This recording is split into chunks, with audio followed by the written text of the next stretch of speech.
죄를 나쁜 짓으로만 배운 사람은 회개도 계속 잘못하게 됩니다. 왜냐하면 죄를 도덕 문제로 보면 회개는 평생 죄책감과 반성으로 끝나기 때문입니다. 그런데 성경 원문은 다르게 말합니다. 오늘은 죄와 회개를 원어로 다시 보겠습니다. 끝까지 보시면 왜 신앙이 무거워졌는지 알게 됩니다.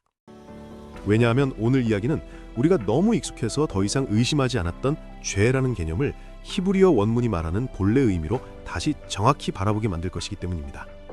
먼저 본문부터 보겠습니다. 사사기 20장 16절에 이런 말이 나옵니다. 돌팔매로 머리카락 하나를 맞히고 빗나가지 아니하더라.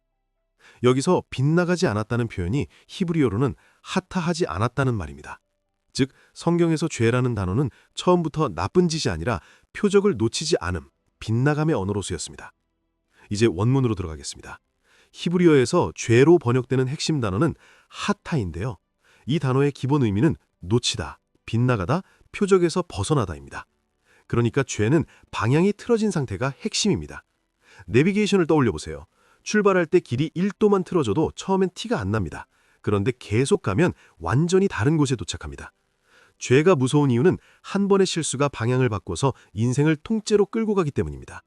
여기서 그럼 죄가 가벼운 거냐 이런 오해가 나옵니다. 아닙니다. 오히려 더 무섭습니다. 왜냐하면 죄는 나쁜 행동 몇 개가 아니라 삶의 조준점 자체가 어긋난 상태이기 때문입니다. 하타를 파자 해석해 보겠습니다. 헤트는 울타리, 경계입니다. 테트는 감싸는 그릇, 수용입니다. 다시 말해 안에 담아 굴리는 구조를 말하는 것이죠. 그리고 알렙은 주인, 근원입니다. 즉 누가 주인이냐의 문제입니다. 한 문장으로 정리하면 주인이 흐려지면 내 안의 구조가 기준선을 벗어나고 그 순간 표적이 빗나간다입니다. 즉 죄는 나쁜 짓을 했냐가 아니라 누가 주인이냐 그리고 내 삶이 어떤 기준선을 따라가고 있느냐의 문제입니다. 성경 말씀이 주인인 삶이면 조준점이 다시 잡히고 내가 주인인 삶이면 표적은 계속 흐려집니다. 그럼 오늘 실전 적용은 딱 세 가지입니다. 지금 내 선택은 표적에 가까워지는가 멀어지는가? 반복되는 습관은 나를 어느 방향으로 끌고 가는가? 문제는 못 참겠다가 아니라 경계선이 흐려진 것은 아닌가? 결론입니다. 성경이 말하는 죄, 하타는 나쁜 짓의 목록이 아니라 표적에서 벗어난 방향입니다.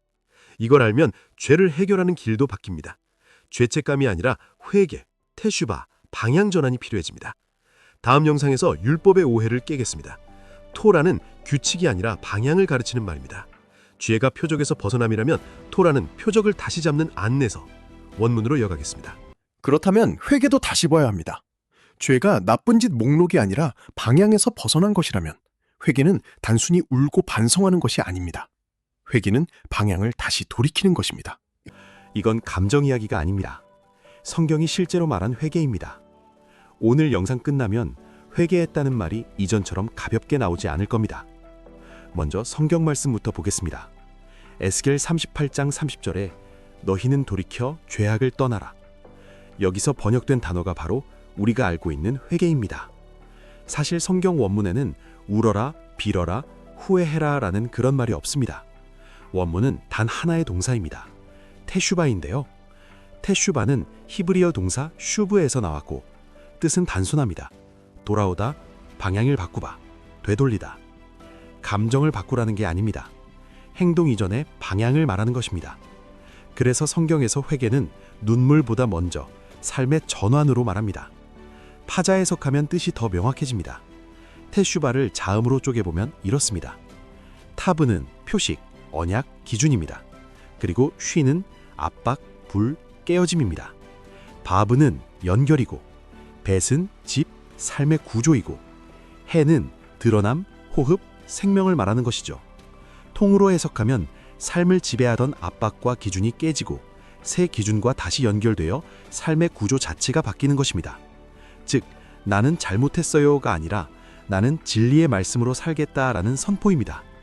그래서 예수님은 이렇게 말합니다. 마태복음 4장 17절 회개하라. 하나님 나라가 가까이 왔느니라. 여기서도 회개는 눈물을 흘리는 참회 기도가 아닙니다.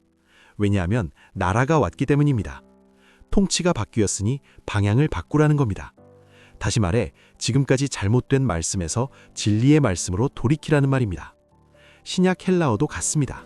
신약에서 회개로 번역된 단어는 메타노이아입니다. 메타는 바꾸다입니다. 노이아는 생각, 인식 구조를 말하죠.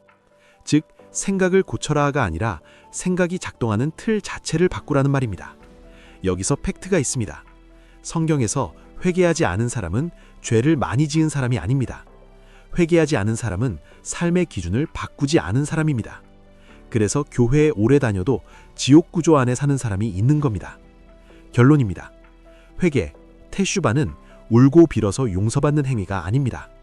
회개란 삶의 주인을 교체하는 것, 기준을 바꾸는 것, 방향을 전환하는 것. 그래서 회개는 지옥에서 빠져나오는 유일한 출구입니다. 왜냐하면 지옥은 장소가 아니라 잘못된 기준으로 굴러가는 삶의 상태이기 때문입니다. 그래서 죄와 회개를 원어로 보면 신앙의 무게가 달라집니다. 죄는 나쁜 짓 하나하나를 세는 것이 아니라 생명의 방향에서 벗어난 상태입니다. 회개는 그 상태에서 다시 하나님께 방향을 맞추는 것입니다. 성경을 번역어로만 보면 죄책감에 갇힙니다. 그러나 원어와 구조로 보면 성경은 사람을 정죄가 아니라 회복으로 이끕니다.